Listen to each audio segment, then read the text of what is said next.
The Nevada desert is silent at night. No wind, no sound, just endless darkness stretching across miles of empty land.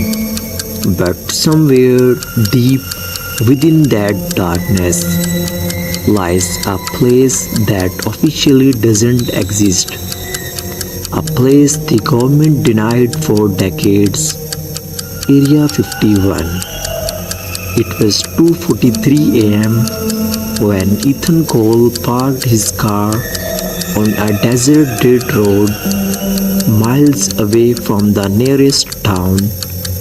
He was freelance journalist obsessed with uncovering hidden truths, especially the kind no one wanted found. Tonight he was closer than ever. In the distance beyond warning signs and restricted zones, faint lights flickered against the horizon. That was it. Area 51. Ethan grabbed his camera, his hand slightly trembling, not from fear but anticipation. People say strange things happen here, he whispered into his recorder. Lights in the sky, sounds beneath the ground, things that shouldn't exist. He stepped out of the car.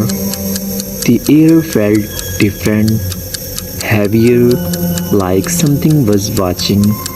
Ignoring the feeling, Ethan moved forward, carefully stepping past the rusted warning signs.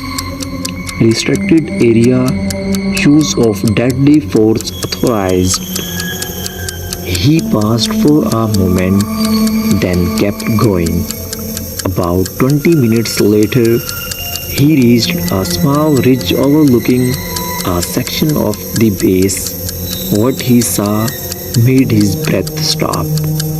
Massive structures, not just hangars, but something deeper. Metallic surface reflecting moonlights, antennas stretching high into the sky, and then movement. A bridge object rose slowly from behind one of the structures. No sound, no engine, just floating. Ethan quickly lifted his camera. This is it, he whispered. The object hovered for a few seconds, then shot upward into the sky, gone in an instant, faster than anything he had ever seen. Ethan stood frozen. That's not human technology, he said under his breath. Then suddenly, his camera screen glitched. Static, distortion. The image flickered widely before going completely black. What the? A low humming sound filled the air, deep, vibrating through the ground beneath his feet. Ethan slowly turned around, and that's when he saw them. Three figures standing behind him, dressed in dark uniforms, no insignia, no markings, just black. How long have you been watching? One of them asked. His voice was calm, controlled. Ethan swallowed hard. I am just documenting, he replied, trying to stay steady. The public has a right to know what's happening here. The man stepped closer. No, he said quietly, they don't. Before Ethan could react, one of them grabbed his arm. Wait. Ethan struggled, but their grip was too strong. You have seen something you weren't supposed to, another voice said, and now you will forget. Ethan's heart raced. What does that mean? The man didn't answer. Instead, he pulled out a small device, metallic, thin, emitting a faint blue glow. Ethan tried to pull away, but it was too late. A sudden flash of light filled his vision. Everything went white.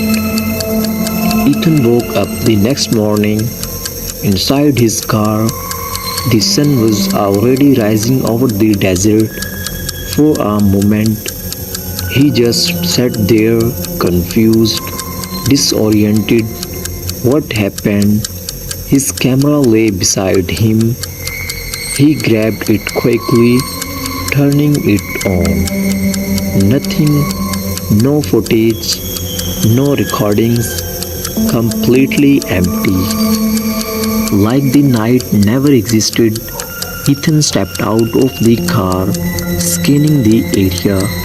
No signs of anyone, no footprints, no evidence, just sand and silence. But something felt wrong. He reached into his pocket, his recorder still there. With shaky hands, he pressed play. At first nothing, then static, then his own voice. This is it. The recording cracked, and then faintly another sound, not human, not mechanical, something else. A low, distorted whisper. Ethan froze. What is that? The whisper grew louder, unclear, broken, but one face stood out. You were not supposed to see. Ethan dropped the recorder. His breathing became uneven. No, no, this isn't real. But deep down, he knew it was. Over the next few days, something got worse. Ethan started noticing gaps in his memory. Hours missing. He would wake up in different rooms without remembering how he got there. His phone showed calls he never made, messages he never sent, and always that same feeling, being watched. One night, unable to sleep, Ethan sat in his apartment, staring at his computer screen. He searched everything: Area 51 sightings, secrets experiments, unidentified aircraft. But most results were vague, dismissed as conspiracy theories, until he found one file, hidden deep in an old forum. No title, no author, just a single line. If you remember, they made a mistake. Ethan clicked it, then screen flickered, then suddenly his monitor went black. A reflection appeared, but it wasn't just him. Behind him, a figure stood in the darkness, tall, unmoving. Ethan turned around instantly. Nothing. The room was empty. He looked back at the screen. The reflection was gone. Then his computer turned back on by itself. A video file appeared, untitled. He didn't remember downloading it. With a trembling hand, he clicked play. Static filled the screen, then slowly an image formed: the desert, the base, Area 51. But this time, it wasn't from a distance, it was inside. Long metallic corridors, bright white lights, doors lined on both sides, and then a room, glass walls, inside it. Something moved, not human, tall, thin, its limbs too long, its head slightly tilted, watching Ethan's breath stop. What is that? The figure inside the glass turned slowly, deliberately, and looked directly into the camera, its eyes dark, endless, and then the video cut. Ethan jumped back, his heart pounding violently. This this can't be real. But then his screen changed again. Text appeared, typing itself. We tried to erase you. Ethan started in horror, but you still remember. His hands trembled. No, please. Now you are part of it. The screen went black. The room fell silent, and then a soft sound came from behind him. A whisper close, too close. We never left.